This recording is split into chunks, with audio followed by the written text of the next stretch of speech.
PowerPlayChess, brought to you in association with Kagi. White to play and win.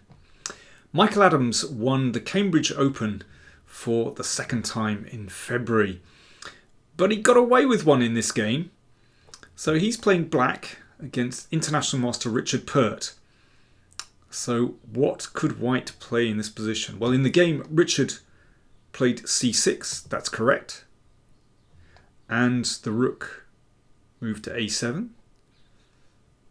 And in this position, Richard played knight takes b3, but Mickey had slipped out and even went on to win this game. But what could white play here instead? A little bit of calculation involved. I suspect that Richard was probably short of time here. White can play rook takes knight. And then the knight moves to b5. And this is a problem for black. So that pawn is looking to advance. So what about rook e6? c7.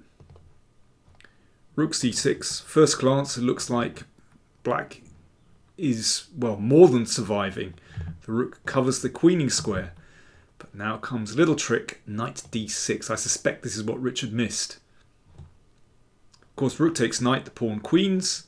And if rook takes pawn, there's a devilish knight fork on e8, winning the rook. Like that.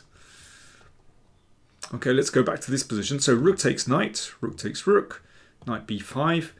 And if rook e8, well, this is much more straightforward. Knight d6, rook a8 and c7, and the pawn goes through on the next turn. Incidentally, if we come back to this position,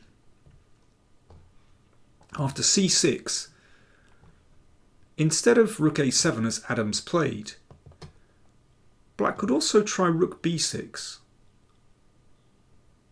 But then c7, you can take the knight first as well. Rook takes, so now the pawn has to be stopped. Rook c6. First glance seems okay for black if the king can come over and hit the rook. But white has a winning position here, and there's a key move. g5 keeps that king locked in. So for example, after king f8, rook d7, and then there's no defense. Well, there is a defense, but white threatens rook d8, so king e8 not possible. So the king has to go back to g7. So basically the rook cannot move away from the c-file. The king can't move into the middle. Also can't move up the board. And now white has a very simple task. King g2. You march the king up the board. Take some pawns, support the c-pawn. White has a winning position. That's a rather beautiful move actually, g5. So nice little bit of technique. But yes, in the game, this was the key move. Rook takes knight is actually winning for white. If you want to see the whole game, then do check out chesspuzzle.net. You'll see the link in the video description and at the top of the comments.